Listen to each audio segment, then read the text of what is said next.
side. All right. So earlier I was just talking about how this setup reminds me of pastors. So that's interesting. Okay. All right. So what we're going to do today is to work on Dijkstra's algorithm, and that's what we said. That's what I said on Monday. So that's exactly what we're going to start to do. Start today. This is what we're going to start to do today. Whew, there we go. Are there any questions? Okay, so I want to address any questions before we get started with the tracing of the algorithm. So if there are any part of the algorithm that is not known, like people don't understand what it is doing, it's probably a good idea to clear that up first before we start tracing it.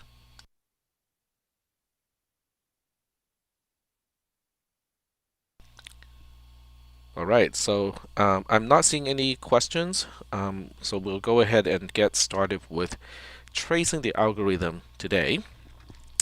All right, so for today, I made a graph so that we can trace it. So this is a graph.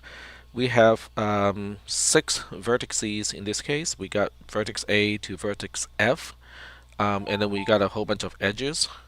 So these edges are not. Oh, I'm sorry about the phone ringing.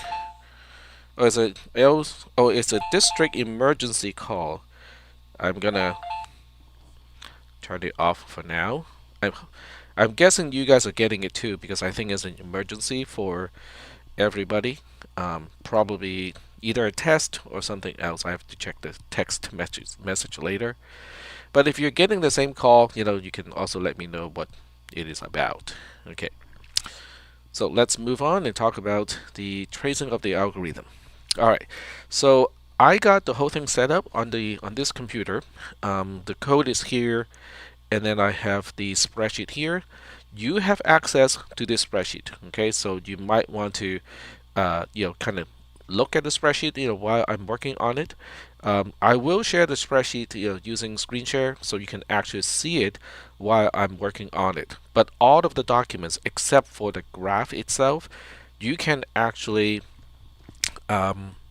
see all of those, and as I work on this particular example. So I'm going to give you guys maybe a minute or so to set up your end. So you probably want to open up the module itself. Okay, I'm going to put a link in the text area so it's easier for you guys to get to um, the algorithm itself, because it really helps to be able to see the algorithm, look at the trace which is in a spreadsheet, and also look at the graph all at the same time. So I want you guys to kind of spend a little bit of time to set it up. I'm now putting a link of the trace into the text chat area too, so this way you can open up the trace at the same time. And last but not least, we have the graph itself. So the graph itself is, it's on my tablet. So this is something I might refer to kind of interactively. So I will kind of graphically show, A, B, C, D, and so on. But if you want to have a local copy so that so you can kind of look at everything all at the same time, I can't really remotely share the tablet screen with you remotely, but you can have a local copy, and I can do that fairly easily by using a screenshot tool. So I can just kind of screenshot the area that is important to us like that, and paste it into the text area of Discord too. So this way, you can download that image or open it in your browser as a separate tab, separate window, whatever you want to do. I mean, you guys know how to work your computer. Okay. All right. So now we got all the pieces. So what the live stream is going to show is really just mostly this portion, and I'm going to put my algorithm on the side too. So this way I don't have to go back and forth on the same screen, which is kind of it's not the most productive way of conducting this demonstration. All right, so I am assuming that you guys have or is in the process of setting up everything. So I think it would be efficient if you can leave your Discord live stream to the spreadsheet, and also just at a corner the picture the graph. But it's going to be helpful to have your own graph too, because sometimes if I click on this spreadsheet, your graph will go to the background and you won't be able to see it. But the algorithm, you definitely want to open it on the side, so this way when I explain the algorithm and then update the spreadsheet, you know which line we are talking about. And I will refer to the line as much as I can, but it's not going to be visual. Alright, so I'm not seeing any message saying that someone is not ready to go yet. So I'm going to assume that we are ready to go. Okay. Alright, so since we're ready to go, we're going to look at G first. So G in this case is just this graph like this. So in this case, we can say, okay, I have to turn off swiping, because my palm sometimes slide on the screen, and then the screen would also move, because this is a zoom in portion of a much larger screen. Alright, so if I want to use a text representation, so V in this case is a set, and it is just A, B, C, D, E, F right there. Okay, so just the vertices. Now if I want to use edges, this one is a little bit longer, because I have to say AB is an edge. So AB is referring to this particular edge over here, and then we have many other edges. So we have AE. So AE is referring to this particular edge over here, and then we have CB. CB is this edge over here. So all together, okay, I'm just going to use dot dot dot here. So all together, how many edges do we have? What is the cardinality of uppercase E? So let me just do some counting here. We got 1, 2, 3, 4, 5, 6, 7, 8. So we have 8 edges in this particular graph. So are we still doing okay? Any questions up to this point? Alright, so assuming there are no questions, now we can look at the distance function. The distance function maps edges to a non-negative value, which is the distance of a particular edge. It's if you look at D as a function, which is also a kind of a set, now it is a little bit tedious. Okay, it's not a difficult concept, it's just very tedious, because the first item of each element of D is going to specify an edge. So AB is an edge. So now we have AB as an edge, and then but the second item of a 2 tuple in D would be the actual distance. In this case, it has a distance of 2. I know it doesn't show very well, but this is actually a 2, not a 3. So now we have a 2, and that becomes a larger tuple, which is now becoming an element of D, because remember, D is mapping edges, is mapping each edge to a distance. So the next one, I'll give you one more example. So the next 2 tuple, let's say it's representing the distance of C to B, which has a distance of 1. So now we have CB to specify the edge, and then 1 to specify the actual distance, and so on. There we go. You can expect the cardinality of E, the set of all the edges, to be identical to the cardinality of D, because every single edge has a distance. In other words, the cardinality of E equals to the cardinality of D. Well, that really is kind of intuitive, because E is the domain of D. So when you look at a function as a set, it must have exactly the same cardinality as the domain. Not necessarily the codomain, but the domain, they need to have exactly the same cardinality. Alrighty. So are there any questions about what I have shown up to this point? I'm looking at the text channel, and I'm not seeing any questions. Oh, okay, so now we got some questions coming.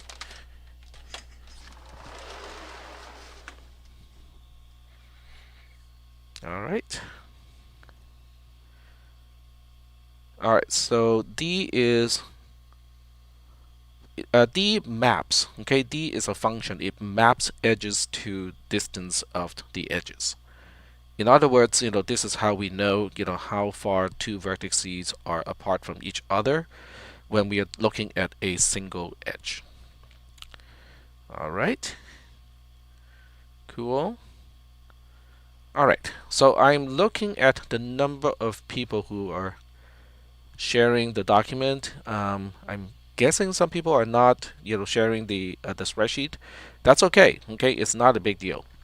At the end of today's class, you can even make a copy. So this way, even if I continue to make changes to the spreadsheet that you are looking at right now, you can make a copy so it becomes a snapshot of today's lecture. So that can be handy, sometimes. All right. So now we're going to go through the initialization. So if you refer back to the algorithm, the first two lines really, there's nothing to do because the first two lines really specify, just the parameters of this particular function. So G is given, and inside G is V and E. D is given, S is also given. So in this case, S has so we are specifying F as the only destination vertex in this particular graph. So that's why there's only one element here.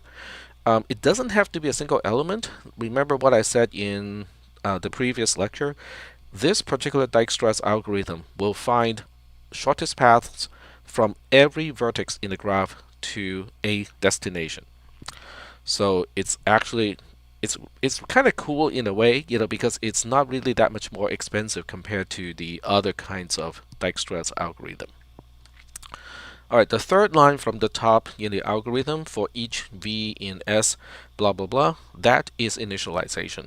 So what it is saying is if for each destination vertex, the L value is 0. And that makes sense because if you think about it, okay, if I ask you how far is a destination from a destination, the answer is it's already there, right? There's no distance.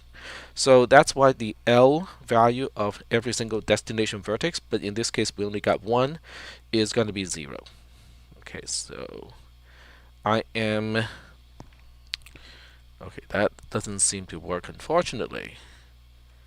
I'm trying to do the use the keyboard, to do most of the operation, and it's changing the focus on me. But if I change the focus back to here, oh, there we go. So I can actually change. I can type without having to lose the display of the of this window. I got another trick here, so I can click on this and say this one is always on top. There we go. So that's the perfect way to do this. Now I can click on the browser all I want, and it's not gonna put the graph into the background. There we go. All right, so next we are now on the fourth line from the top, which is to initialize the L value for all the non-destination vertices. So that's also pretty easy because all we have to do is to say infinity for every single one of these. So I just use INF to represent infinity. There we go. So now we got, oh, okay. I made a mistake here because these are not on row 2. I need to go all the way back to row 2 and put it here. There we go. So if you have if you have scrolled down to row 24, because I started with row 24 by mistake, you just have to roll back, and the document should be changed when you scroll back to the beginning. All right, so now we are on to the fifth line from the top, which is the initialization of Q. So Q is initialized to be exactly the same as the set S, which only has F in it. So it is a set with only F in it. So note that I use the notation curly braces to indicate this is the value of a set. Okay, I'm not just saying F, it is F in curly braces because Q is a set. E prime, on the other hand, this is the sixth line from the top, is initialized to an empty set, so that completes the initialization of Dijkstra's algorithm. In other words, row 2 is representing the initialization. I can actually I think I can add a comment to the entire row. Let me see if I can do that. Add comment, Control Alt M, and this is basically I think it only applies to column A, unfortunately. Okay, never mind. I suppose I can use one of the other cells to comment it, or you can do your own commenting on your side. Yeah, I'll leave it up to you guys to kind of add your own commenting. You can just write it on your notepad on the side, whatever you want to do. Because that's what the algorithm calls for. The algorithm, okay, if you look at the algorithm on line 4, it says it initialize the L value of all the non-destination to infinity. And the reason behind that, okay, just knowing what to do is one thing, but understanding the rationale behind it is different. So the rationale behind the initialization of the L value of all of the other vertices is, at this point, the algorithm doesn't even know whether a vertex is connected to a destination with a path or not. So without having explored anything at this point, we're just going to make the assumption that the vertices are not connected to a destination vertex. So the infinity value, the value of infinity of the L value, basically is reflecting that. Yeah, you kind of have to, okay, this is not just specific to this algorithm or this class. When we think about an algorithm, you kind of have to remember that the algorithm doesn't see the problem the way that we see it. In other words, we can visually see all the edges and go like, yeah, we can totally see, D is just one hop away from F, and D, vertex D, not the function D. So vertex D is just one hop away from the destination vertex F. So we can visually see that, but the algorithm is not visual. So as far as the algorithm is concerned, it is almost like exactly the same graph, but it doesn't see the edges, the way we see them. Okay, so the algorithm actually has to explore and evaluate in order to establish and go like, okay, now I know there is a path going from this vertex to a destination. So without that, remember this is just the initialization. So without that, the algorithm has to make the assumption that maybe, the vertex is not even connected to a destination, and it will give it a non-infinity value when it does find a path. So that's kind of the explanation. Okay, cool. All right, so now we are actually ready to run the while loop, which is starting on line 7. So on line 7, it says, while Q is not empty, do the following. So we look at Q, it is definitely non-empty. So now we have to execute the first line in the while loop, which is to select a vertex V in Q such that this particular V has the lowest L value of all of the vertices in Q. So we look at Q, right? So we look at Q, which only has one single element in it. So we don't really have to compare anything because when you only have one element in Q, that's it, right? You cannot select anything else other than that as V. So now we update the variable V. We say it is vertex F. So F is the value of the variable V in this case. The next line, the line 2 inside the while loop says we have to remove the element that we have just selected from Q. So Q is now an empty set. Now we get to the third line in the while loop. The third line of the while loop is a loop of its own. It's basically saying, look at all the incoming edges of vertex F, and we'll evaluate, something about each and every single one of those incoming edges. So now we have to, I'm going to use column B for that consideration. So we'll first look at, okay, I'm just looking at the graph right now. We have three incoming edges to vertex F. We don't have to do this in any particular order. Okay, the algorithm is not going to be bothered by what order we choose to use. So I'm going to evaluate EF first. So if E is EF, so this E is referring to the E of the first line inside the for loop. So that also automatically binds the value of W. So variable W is E at this point. So the next thing we do is probably the real trick to this entire algorithm boils down to the conditional statement inside the for loop, which is evaluating the sum of L of V plus D of E and see if it is less than L of W.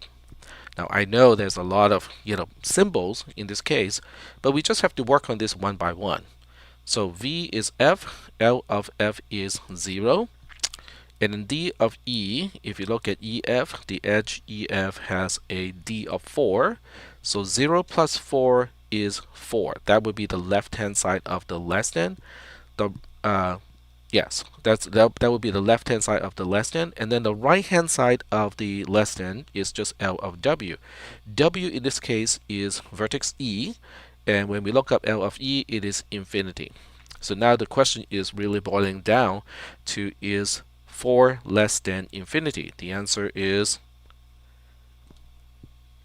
true, right? 4 is less than infinity. So we get into the conditional statement. We get to the then portion of the conditional statement. And then the first thing we do is we update L of W so that it becomes the left-hand side of the comparison operator that we have just evaluated moments ago. So that would be 4. Okay, so L of W is now updated to 4, and W is bound to vertex E, so L of E now gets a value of 4. So I'm just going to pause here to make sure that there are no questions regarding the conditional statement, why we are in the then branch of the conditional statement, and what that means. Okay, semantically, what does that mean? So I'm going to give you guys a few seconds to think about it when I sip my coffee.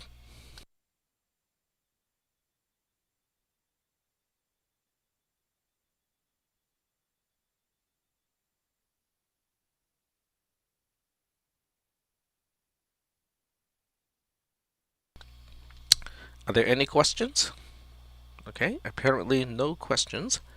All right, well, that's actually the most difficult part of the algorithm. After this, things are actually pretty easy.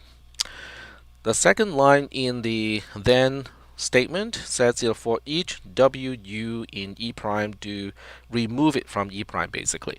So we look at E prime and E prime is an empty set. So we're not doing a single thing, but I'm going to, just write it down and say, we are removing nothing from the empty set. So the empty set remains as an empty set. So when you do your homework, I'm going to give you guys a homework today, you have to follow the same convention. Okay, so even though E prime technically did not change, you still have to indicate that we attempted to make an update, and it's just that there's nothing to remove in this case. Next thing we do is we add the solution to E prime. So E prime is going to become just EF at this point because we are adding the element EF to E prime, to uppercase E prime. And then U is going to be updated because we are adding E, which is in the variable W, to the set Q. So set Q is now just having a single element of E in it. There we go. And now we're getting, we are now at the end of the then branch. So at the end of the then branch, we go back to the for each. We look at another incoming edge to vertex F. So this time we can try DF. Okay, remember the order does not matter. The algorithm works correctly and pretty much the same way regardless of the ordering of these edges. So now we look at the edge DF and we get to the conditional statement. The conditional statement is once again asking well, first of all, we have to evaluate what is L of V plus D of E. Well, we haven't really changed V, so we're still talking about, F being the value of variable V. So we're looking at L of F, which is 0. So the distance of df is 1. So we're looking at a value of 1, which is the left-hand side of the less than operator. L of W is corresponding to vertex D at this point, and vertex D currently has a L value of infinity. So now the question of the conditional statement is really asking, is 1 less than infinity? Well, the answer is yes. So we're going to get into the then branch to update L of W. So now L of D is updated right here. So L of D is updated to 1, and then we have to remove any outgoing edges from vertex D from E prime, but there's nothing here because so E prime remains as just EF. EF remains as the only element in E prime at this point, and then we're gonna add the edge DE or DF to the set of E prime, and then we add the vertex D to Q. So Q has D and E in it. Now remember, every time we are trying to list elements in the set, ordering does not matter. So if you put in E comma D inside the curly braces, it's fine. Okay, not a problem. All right, so now we are moving back to the beginning of the for each loop, and this time we have, oh, I could move all of these up by one cell. Okay, there we go. It just looks a little better this way. So now we look at the third edge going to F. The third one is BF. So we are now looking at the the edge BF. Evaluate the condition, the L value of the L value of F plus the distance of BF. So BF has a distance of 3, so the sum is just going to be 3. Then we look up the L value of B, which is infinity, and 3 is less than infinity.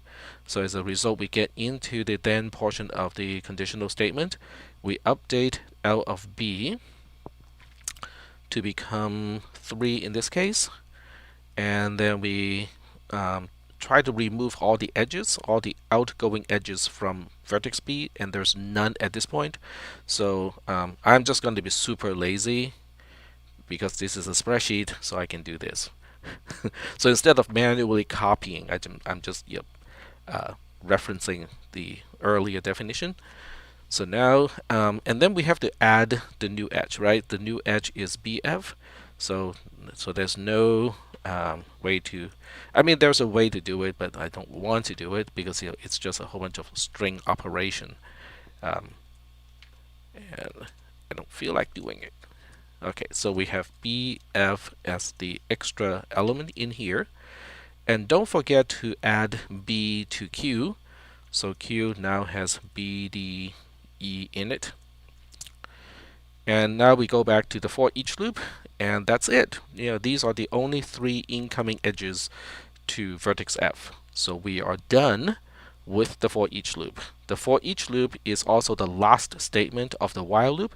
So now we go back to the beginning of the while loop, which it would look at Q and ask, is Q empty?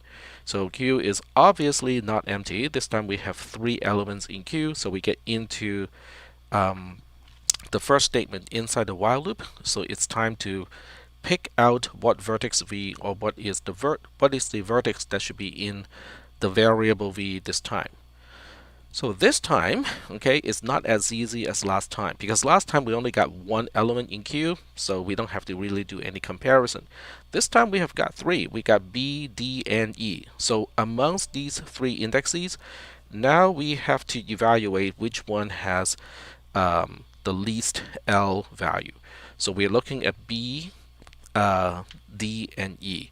So this is B, this is D, and this is E. So we are looking at these three and ask which one has the least L value. Well, the answer is pretty clear. It's vertex D. So now we pick out vertex D, and you'll choose to perform the rest of the while loop, with vertex D. Now, this part also, I just want to comment on this part a little bit. This is called a greedy algorithm because it's really just looking at the most optimistic one and go like, hey, this guy has the shortest path to a destination at this point of time. So we are just going to pick out this guy and evaluate, all the incoming edges to this guy. So, so it is a greedy algorithm. It's, it's being also being optimistic. So I just want to throw the term out, because some of you may encounter the term, what is a greedy algorithm, and this one is a kind of greedy algorithm. If two numbers are the same, then it doesn't matter which one you pick first. In which case, okay, will influence how the other L values got updated, or the sequence of updating the other L values. Potentially, not always, potentially. So that's a very good question, Anita. That's a very good question. If two vertices have exactly the same L value, the algorithm wouldn't care which one you pick first. You just have to pick one of those two.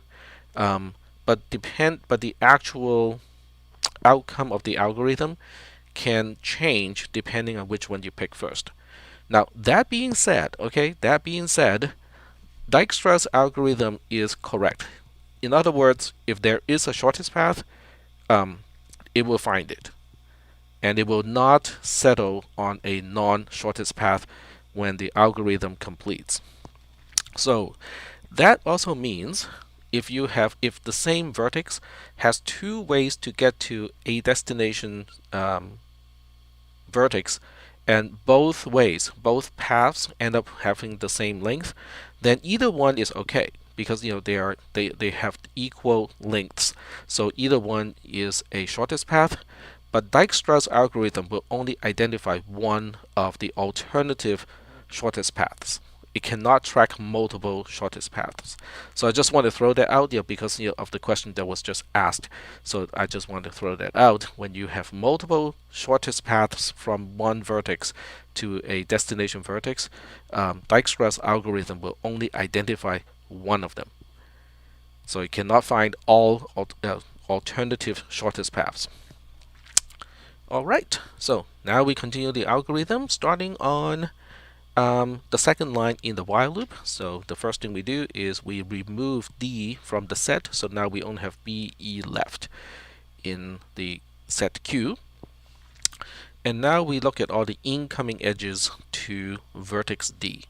So according to the graph, there's only one incoming edge to vertex D. It's BD. So now we look at BD. And now we have to look at the conditional statement, look at the condition of the conditional statement. So now we want to look at L of V plus D of E. V this time is vertex D, so we look at L of D, which is 1 at this point. The edge that we are looking at, which is BD, has a distance of 1, so we're looking at 1 plus 1, which is 2. So we have 2 on the left-hand side of the comparison. And then the right-hand side is L of B. So when we look at L of B, it is 3. So now we are asking, is 2 less than 3? The answer is yes. So we just found a shorter path this time. So even though we found a path from B to a destination already, it has a length of 3. Now we found a shorter one. So now, we have to first update the L value of B. So the L value of B is now updated to 2. And then we have to remove all the outgoing edges from B from E prime. And this time we do have one item to remove because BF is already in E prime. Now we have to get rid of it. So this time there's no easy way to get rid of it. I mean, unless we use string operations, but I don't want to deal with string operations, so I'm just going to do this manually. So now that one is removed, and then we add the new edge in. Okay, so we add the edge BD into the set. Okay, so we first removed the one that is no longer valid, and then we add the one that we just found, and that concludes the change to E prime. We got 2 from 1 plus 1. We got 2 from 1 plus 1 because we have L of V being 1, but we also have the distance of BD also being 1. So when we have 1 plus 1, it is 2. Yep, so it might be helpful, after today's lecture to kind of go back so that you can try to follow the algorithm, at the same time just kind of go down the trace line by line. Or you can try to do the trace on your own, okay, and compare your answer to what I will end up in today's lecture. So that's another way to kind of try to do this. Alright, so here comes the fun part. We're going to add B to Q. But B is in Q already, so there's actually no change or no visible change. Okay, even though we say, okay, let's union Q with a set that has B as the singleton, as the only element. Hey, we end up just not really making real changes to Q because B is in Q already. Is that okay? So things like this does happen. Alright, so then there's another question of comparing FB and FDB. Yes, so that's basically what the condition is. The condition of the conditional statement is doing is comparing the length of an alternative path versus the length of a found path. And in this case, we discovered that the new alternative has a shorter length compared to the one that we have found already, and that's why we did all the update. Alright, so BD is the only edge going into vertex D, so we are done with V being D. So now we go all the way back to the beginning of the loop. We ask, is Q empty? Q is definitely not empty, so now we have to select the next V to work on. And we only got B and E left in the set. So we look at the L value of B, we look at the L value of E, and then we say whichever one it has the lower one, we choose that one. So we can see that B definitely has the lower L value, which is 2. So we're going to select B as the next vertex to play with, to explore, okay?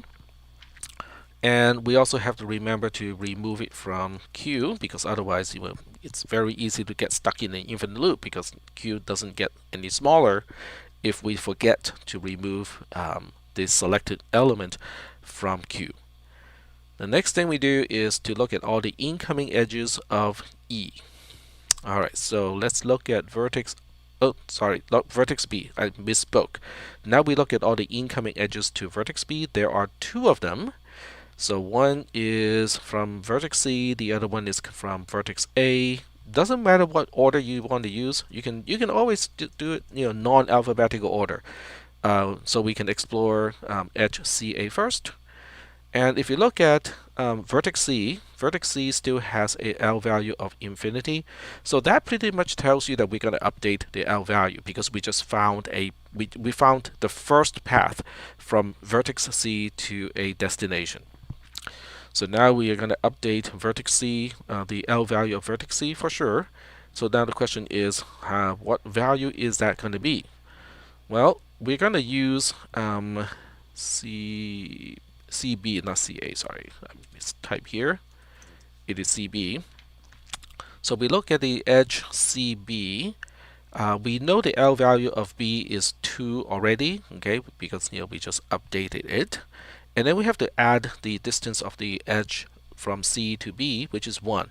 1 plus 2 is 3. 3 is less than infinity, so we're going to update it over here. We are now in the then portion of the conditional statement.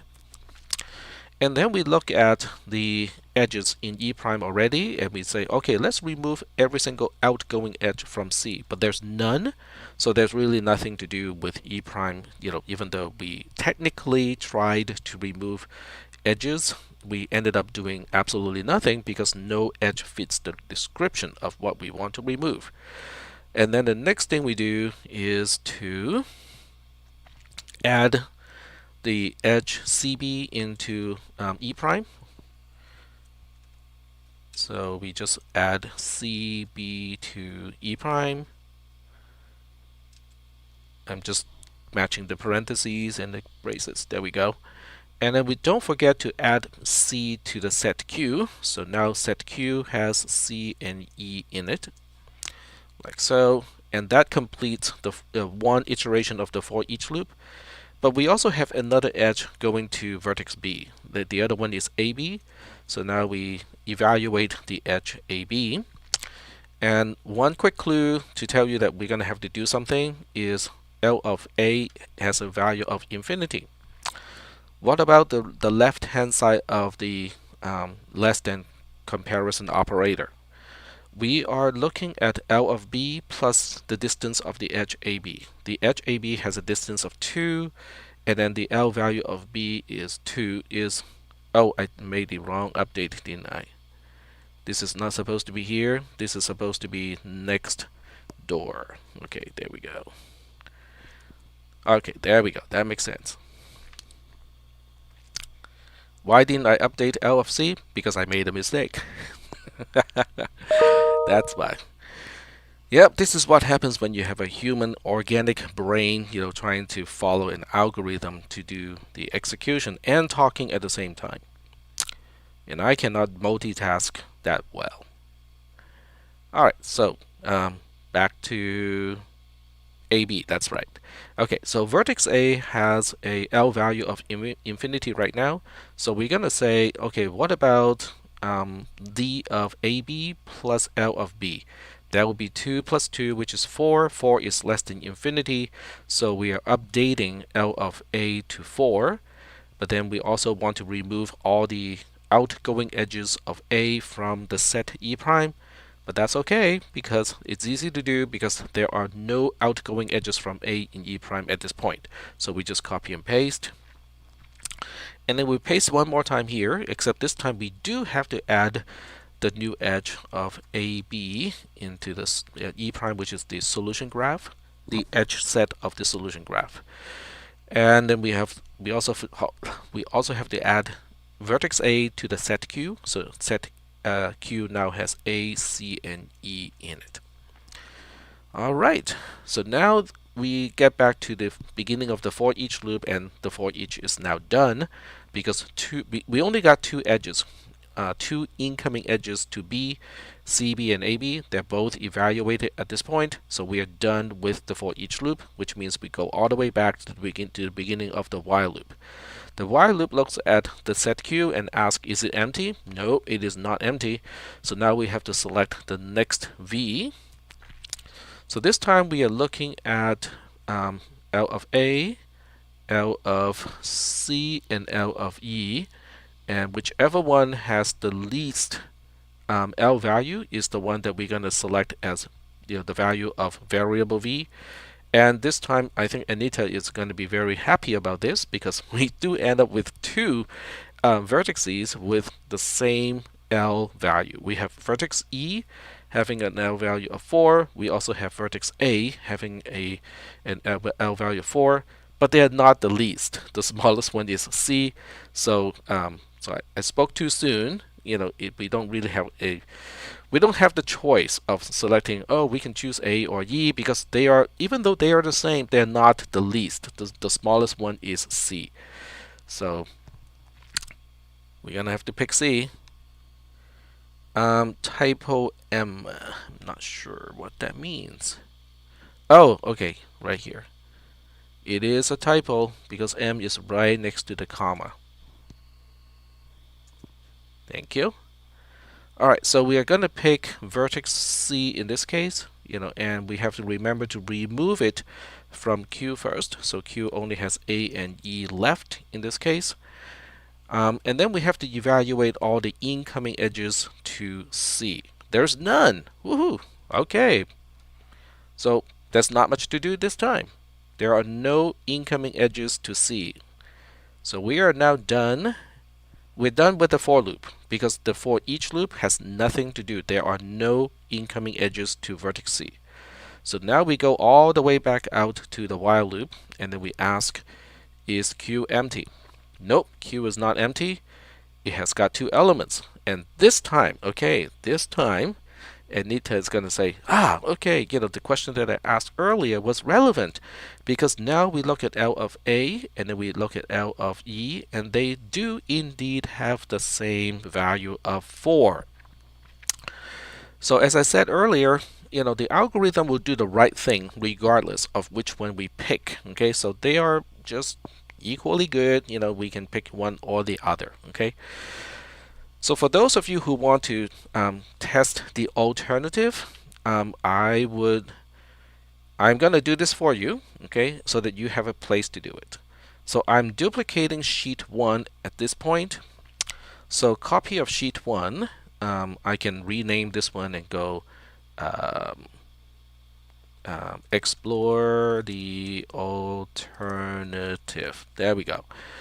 All right, so the alternative, because I'm going to pick one and then, with the other sheet, you can play with it and try the alternative. Okay, so I'm setting up the spreadsheet so that you can have some work, something to play with when you get to that point. Okay, so I'm going to pick vertex A, which means in the alternative, you want to pick a vertex E.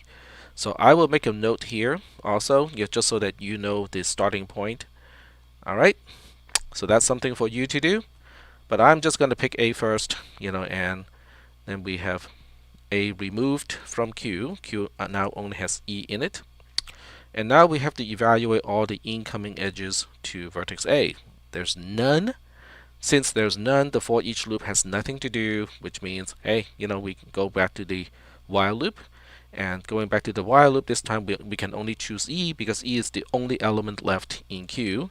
So now Q is empty, like so. And then we look at all the incoming edges to E, and there is one. Okay, edge CE is the one that we need to consider. So edge CE is something we need to look at. So now the question is, are we going to update the L value of C? That's the question. In other words, are we finding a shorter path from vertex C to a destination? So to answer that question, we just have to follow the algorithm. The algorithm has spelled out all the operations that you need to do. So we just have to figure out what is L of V plus D of E first. V this time is E, so we're looking at L of E. L of E currently has a value of 4.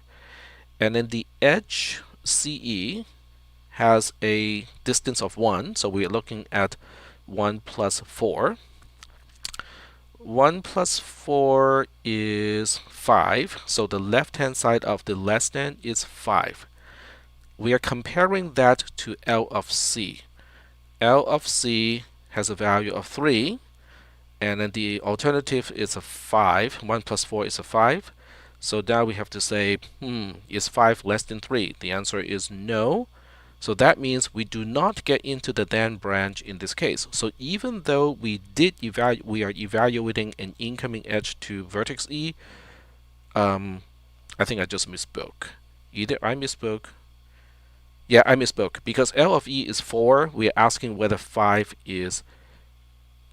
No. We're looking at C. It's a 3. Okay, so I did not misspeak. We were indeed asking whether 5 is less than 3. The answer is no. So we are not getting into the then portion of the conditional statement, which means there's nothing to do. So now we go all the way back to the while loop again. We look at Q. Q is now an empty set. So we are done. Okay, when Q is an empty set, we are done according to the algorithm. So at this point, the only thing left is to define the solution graph G prime. There is another incoming edge of AE. Oh, you're right. Okay, I forgot about that. Okay, so sorry. So we do have to evaluate the incoming edge of AE. So thank you, Robert. So when we evaluate the incoming edge AE, we do kind of the same thing. We look at the distance of AE, which is 1. We add that 1 to the L value of E, which is 4, so we have a sum of 5. That becomes the value of the left-hand side of the comparison operator in the conditional statement. And then the right-hand side of the conditional statement is the L value of A at this point, which is 4. So we are really asking, is 5 less than 4? The answer is no. We did not find a shorter path from A to a destination. You know, this path, so we are talking about this path here, is not shorter than the one that we have already found. And as a result, there's nothing to update, nothing to do. And then at that point, we get out of the for each loop, because this time we have evaluated all the incoming edges of E. I mistakenly thought that it was done earlier. But this time we are really done, because there are only 2 incoming edges to E. So we are done with that.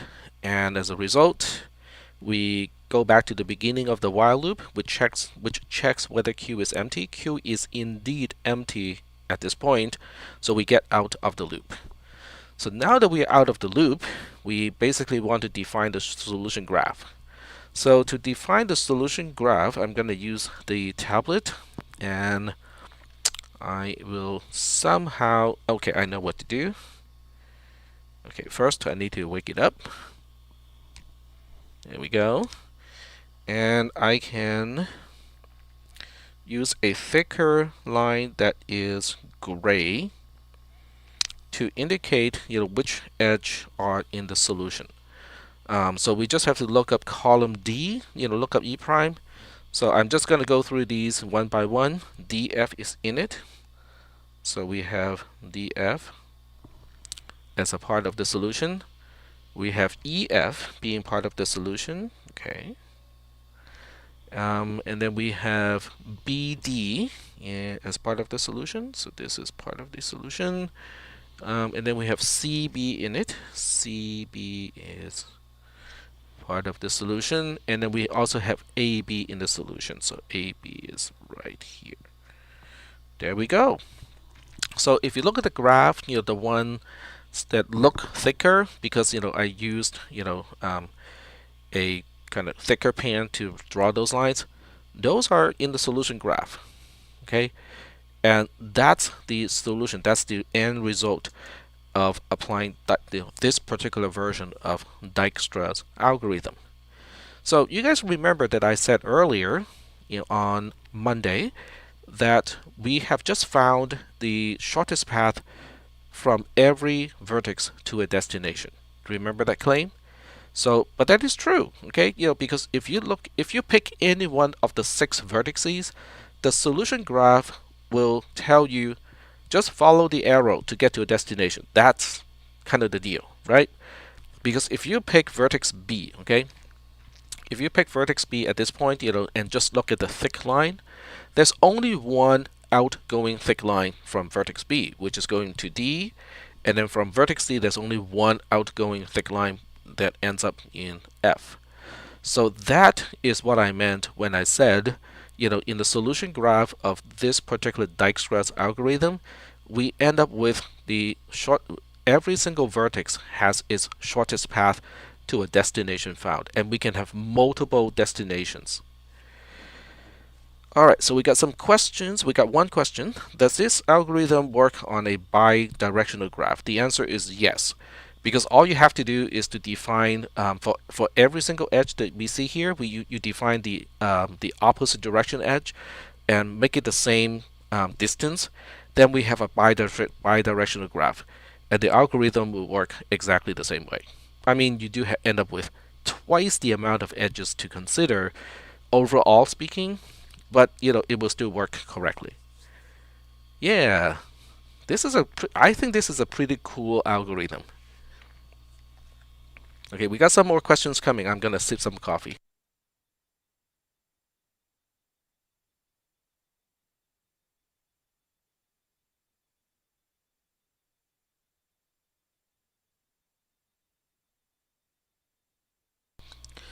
All right, so what about CE and AE in the E column? So E is a local variable. The existence of E only needs to be within the for each loop. So that means it is not a part of the solution. V has a scope of the while loop. E has a scope of the for each loop. Q is kind of global because it has to exist at the beginning of the while loop. So the scope of Q has to be coming from has to last from the initialization all the way to the end of the algorithm. And same thing applies to E and all the L function values. But E is local. Lowercase e is a local variable, so it doesn't exist. At the end, once we get out of the for each loop, E doesn't even exist.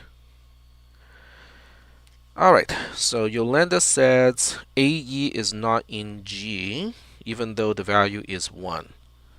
I'm not sure what you mean by that. AE is definitely a part of the graph. Why is it not in G? I'm sorry, I guess I misunderstood what G was holding. At the end of the solution, why is that edge not highlighted versus the edge AB that is displayed with a higher value? All right, so there are multiple levels of explaining that, explaining why it is not there. So the first question is, did we even ever add AE into E prime? The answer is no.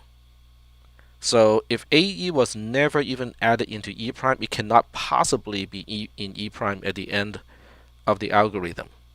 So I'm not sure whether you're asking why Oh, from the perspective of the algorithm or why in the sense of rationale. in the perspective of the algorithm, so you explained it. Okay, Thank you. because AE was evaluated, the only time AE was evaluated is over here on row 22 of the spreadsheet. And at that time, the alternative path from A to E and then E to a destination, that alternative path was longer than the path that we have already discovered at that point.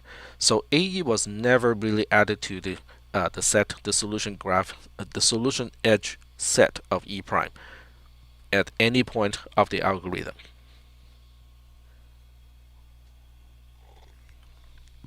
All right. Okay. So assuming that is okay, um, I mean, if you guys have any more questions, feel free to kind of type in the text area or direct message me on Discord. But this is one quick run of the algorithm, just basically show you, how it works. So the homework assignment has something like this, but using a different graph. So that's kind of what you need to do. I'll give you until Monday to turn it in. I mean, this is not going to take you a whole lot of time. It will take you slightly longer than what I just did, because I'm kind of familiar with the algorithm. For the most part, on the other hand, it really is just being careful and follow the algorithm line by line and not to deviate from it. So when you're doing this, when you're doing your homework assignment, I also want you to kind of think about, okay, this is what the algorithm is telling me to do, but also kind of think about the rationale. Okay, why are we doing this? How is this relating to our objective of finding a shortest path from a particular vertex to a destination? Because that ultimately will help you gain a better understanding of how the algorithm works. All right. Oh, that being said, okay, I do have one thing that I discovered while I was doing some curriculum work. I'm not sure whether you guys have read that book. I have not yet, but it looked interesting to me. So I'm going to show you that book. It's called Algorithmic Thinking, and it is a book that you can buy from Amazon. There we go. I have not read this book, so I can't say anything about whether it's a good book or not. Um, but I like the cover. I look at this cute robot with a light bulb on his head. So that sold me the book. Um, yes, I am that shallow when uh, I do judge a book by its cover. I haven't bought it yet, but it looks interesting. The part that makes it interesting is it seems if you go through the pages, okay, Amazon sometimes let you kind of sample the pages. So when you look at the pages, it will describe a problem, and then it will describe how to systematically go from the problem that you need to solve and step by step derive an algorithmic solution to solve the problem. And there are very, very few books like this. Most books go the opposite way, kind of like my notes, okay? It goes the opposite way. It presents the solution and then it talks about, okay, now we'll go through the solution algorithm a few times just so that we understand how it works. Now that is great, okay? That's one thing that we need to understand. But I think the opposite is actually more interesting and it is much harder to teach too. Is you have a problem, this is what we want to accomplish. Okay, look at this array, things are out of order. We want those things to be in order. How do we think of an algorithm to get it done? That process is actually difficult to explain. And I think that's one of the things that this book is trying to explain. It uses all the classical problems. So I think it's going to be interesting to look into it. I wouldn't. I'm not telling you guys to buy it. I'm asking you if you think this is interesting, do some more research. Okay, find out more about this book, and see whether it's worth it. And some of these problems that they outline may be in a job interview too. That's something that's relatively new in the software industry or programming developer industry. Is they would give you um, tests, basically programming tests um, during your interview, and you're expected to be able to derive a solution on the fly, or at least explain your thinking process, to the interview panel. So I think this book maybe it's at least interesting to look at. Okay, I will probably dig a little bit more into this book myself, just because of personal curiosity. But I just want to throw it up because I want you guys to be aware of this book's existence. There we go. All right, so getting back to our class material. Do we have any questions? Okay, no questions. All right, so I got two additional things to say about Dijkstra's algorithm, and then we are going to move on to the A-star algorithm. The first one is, especially those of you who are taking CISP430 in Iraj's class, because almost everywhere you go to look for Dijkstra's algorithm, it finds the shortest path from one vertex to a destination vertex. Okay, they usually do not do it this way where you can find the shortest path from every vertex to a destination. So the question is, where is this coming from? This particular variation of the algorithm comes from the time when I was the instructor. They don't call it those instructor. They call me a lecturer for UC Davis when I was teaching a class called Micro Mouse Design. So if you look into Micro Mouse, there are lots of videos, and some of these are pretty entertaining to watch too. You can look into Micro Mouse and then UC Davis. Because since I left, they have not done any Micro Mouse anymore. That, as far as I could tell, must include Micro Mouse. There we go. And then we look for videos. There are a few, I think, but they're all pretty old. Oh, maybe not. There we go. Nope. Okay, so you're gonna have to do some digging, um, because they are so old. Google decides they are not worthy of being on the first few pages of the results. So anyway, these are autonomous robots where they have to explore a maze while trying to get to the center of the maze, which is considered the destination. So it's trying to do all of these things, and then recomputing, the shortest path from every single cell is time consuming. So even though we optimized the algorithm to the point where it's really fast, it's still not worth doing. Okay, it's still not worth doing it for every single cell. So this algorithm basically says if we are not updating the maze configuration, we just have to do one single Dijkstra's algorithm, and then we can find the shortest path from every cell in the maze to the destination without having to do a whole bunch of recomputation every single time we move from one cell to another cell. So that was one thing, the first thing, why, how um, this algorithm, this variant of the algorithm came into existence. The second one is Dijkstra's algorithm is also known as a breadth first search algorithm, a BFS type of algorithm. And in some cases, it doesn't make a lot of sense, okay? Because it's kind of like you start with a certain place, a destination, and then you're drawing concentric circles, wider and wider and wider, and then you're marking, things that you can touch along the way until you get to in the classic case, until you get to the starting point, until you get to the point of origin. So it doesn't make a lot of sense in some cases, and unfortunately I cannot use Google Maps here because we tried it last time and it said I could not do it. Yeah, I might be able to change my account to my alternative accounts. Okay, let me change it to my alternative account here, and it still doesn't like it. Okay, but it doesn't make sense. Okay, let me give you an example. Um, I hope you guys are familiar enough with the geography around Sacramento area. Okay, so I'm just gonna use big places, so I don't think it's gonna be an issue.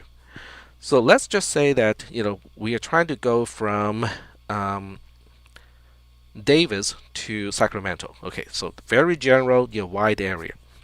So we're trying to go from Davis to Sacramento. I'm trying to find the shortest path. So this algorithm that we just looked at starts with the destination, which is in Sacramento. And then what it does is it will branch out, okay, from the destination. So, but it branches out in every direction. So it doesn't just branch out in the direction of Davis. It will also branch out in to the north. So it will consider, let's see, what is immediately to the north of Sacramento. Roseville. Okay, so it will also branch out to Roseville. It will also branch out to the east. You go like, but that's opposite to the direction that I want to go, that I want to come from. But it will. Okay, the algorithm will also branch out to the east, so that would be Folsom. Okay, it will also branch out to the south. Okay, it will also branch out to Elk Grove. So you go like, that doesn't make sense. Okay, because there it's very unlikely. Okay, not impossible, but it's very unlikely that I will find the shortest path by going east to Folsom, and then somehow I end up, in Davis, in a quicker way than just going, west, considering the path to the west, which is where Davis is. So that is Dijkstra's algorithm. Dijkstra's algorithm expands in every direction until it touches, the point that we want to explore. So in the process of going out, branching out, basically in every single direction, we might be exploring some, places where it really doesn't need to be explored.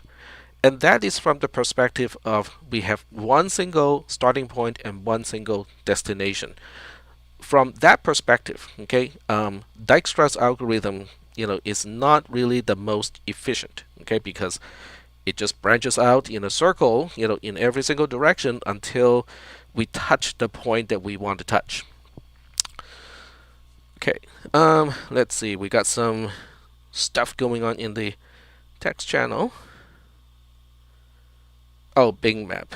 Modern problems require modern solutions. Well, in this case, what we are seeing here is an administrative issue. Why would the ARC or the Los Rios IT people say that we cannot access Google Maps while logged into Los Rios? You know, it just doesn't make sense. Okay, what am I gonna say, right? I mean, it's not like people cannot get around the problem. I have multiple tabs, I have multiple profiles. Obviously, I can get around the problem, and I suspect if I just use a private window, I can get around the problem. Yep, that got around the problem. Yep, so it's like, why? I cannot explain it. Anyway, so getting back to what we are talking about. We got about 9 minutes left, so I think we can at least go through the rationale of the A star algorithm. So we have just identified that sometimes the Dijkstra's algorithm is not really the most efficient because it just branches out in every single direction unless the real objective is to find a shortest path to a destination from every vertex in the map, which has limited application. Most of the time people just want to go like, I want to start here and end up over there. I don't really care about all of the other places. Okay, I'm starting from here. I just need to know how I can go from here, one vertex, to that destination, which is also just one single vertex. So if that is the problem, then Dijkstra's algorithm will solve the problem, but not necessarily in the most efficient way. So now we get into the A star algorithm. So the A star algorithm is, I'm just trying to find the, oh right, I put the algorithm on the separate window. So now I'm going to put it back. All right. So the A star algorithm looks like this. It is slightly more complex. And the main difference between the A star algorithm and Dijkstra's algorithm is the A star algorithm needs one more thing as the input, as a parameter. It needs a heuristic function. Okay, so let me look up the word heuristic. There we go. So it has a heuristic function, that is usually designated as h. So the heuristic function is just a guesstimate. Okay, it is a non-overestimating guesstimate of the length between, in this case, vertex V to vertex W. So this is one good way to describe it. For every vertex pair, VW in V, HVW is less than or equal to the actual length of a path between VW. Oh, L is the length of the shortest path. So it has to be less than or equal to the length of the actual shortest path between vertex V and vertex W. So you go like, okay, but exactly what is a heuristic function? That's just what it is. Okay, the heuristic function is just an estimate. Yes, so Aiden typed in the text area. Just using the line of sight distance between the center of cells is a good way to come up with a heuristic, because the actual distance that the robot needs to travel is going to be more than the line of sight distance between the center of cells. I can draw that. Let me switch back to the tablet. Okay, so I can zoom in a little more this time. Okay.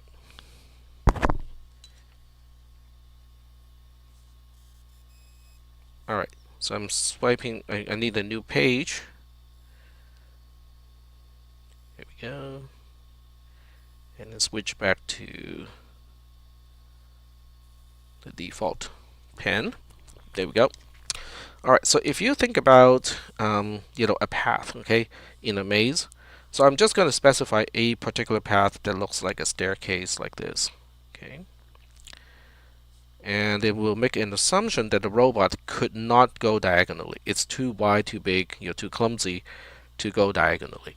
So the actual path of the robot, is going to be like this. Okay, so the actual path of the robot is going to like this, and we'll just call this point A, and we'll call this point B. So what I have shown at this point, this is the actual path. Okay, this is the actual L, but the heuristic value is just the distance from A to B as a straight line. So if you look at the straight line, this is the heuristic. This is the actual distance, and the straight line is the heuristic. So in this case, the heuristic is very easy to compute, because if you know the coordinate of A and you know the coordinate of B, without knowing the maze configuration, you can compute it like, okay, that's pretty quick to compute.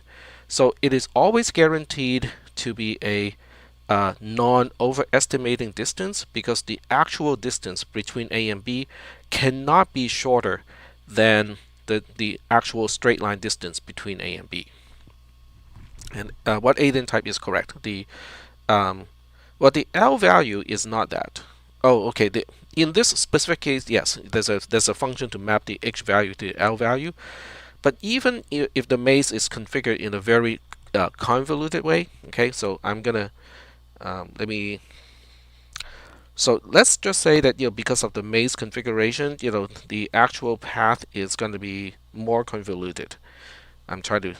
Okay, so let's just say that this is a new example. This is point A, and the actual path, because of the maze configuration, this is the L. This is the actual L, which is based on where the walls are, how the maze is partitioned.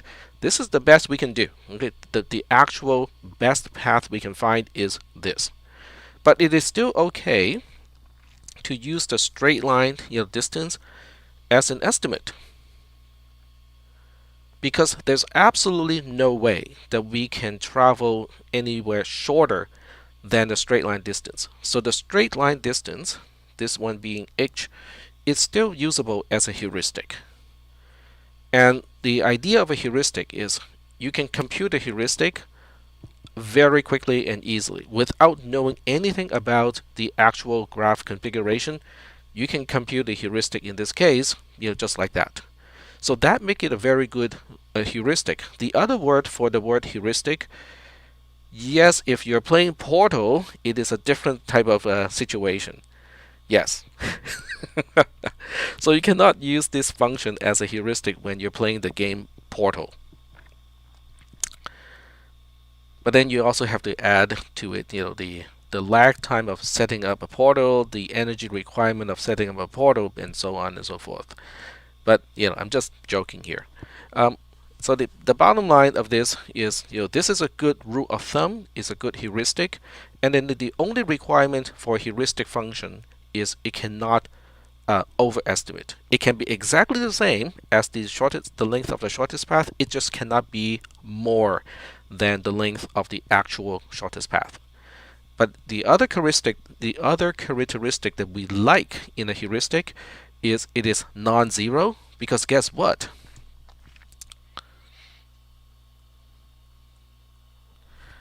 This, okay, I'm not sure whether you can see it. I'm zooming in because the pen is too thin, and once I zoom out, it's hard to read it. So this is actually a valid heuristic function. In other words, we are just estimating and go like, and the shortest I'm estimating the length of the shortest path between any two vertices to be 0. Well, it's actually valid as long as we cannot allow negative distances for our edges. This assumption is always going to be valid. But the question is this heuristic function of any value to us? The answer is no. This heuristic function has no information in it at all. If we are to use this heuristic function, we are basically defaulting back to breadth first search, just like the usual regular run-of-the-mill Dijkstra's algorithm. So there is a way to degenerate A star algorithm all the way back to a typical a breadth first search like Dijkstra's algorithm type of performance. by just giving it a totally useless heuristic function. Now, is it wrong? The answer is no, it is not wrong. It is just not useful. It's not buying you anything because you end up with the same poor performance as Dijkstra's algorithm. That being said, you can also derive a heuristic that makes it even worse than Dijkstra's algorithm. We don't have enough time to talk about that because we are just running out of time, but there is a way to set up a heuristic function so that it is worse than just being zero, because it can basically, misguide the algorithm to go places where it doesn't need to go. It is still not wrong. It is still not wrong. Eventually, you will still find the shortest path. It just takes you on a scenic tour. It's on a scenic route before we find the shortest path. So we'll talk about all of that stuff next Monday. Okay, I will release the homework assignment in just a little bit, and I'll send you guys an announcement.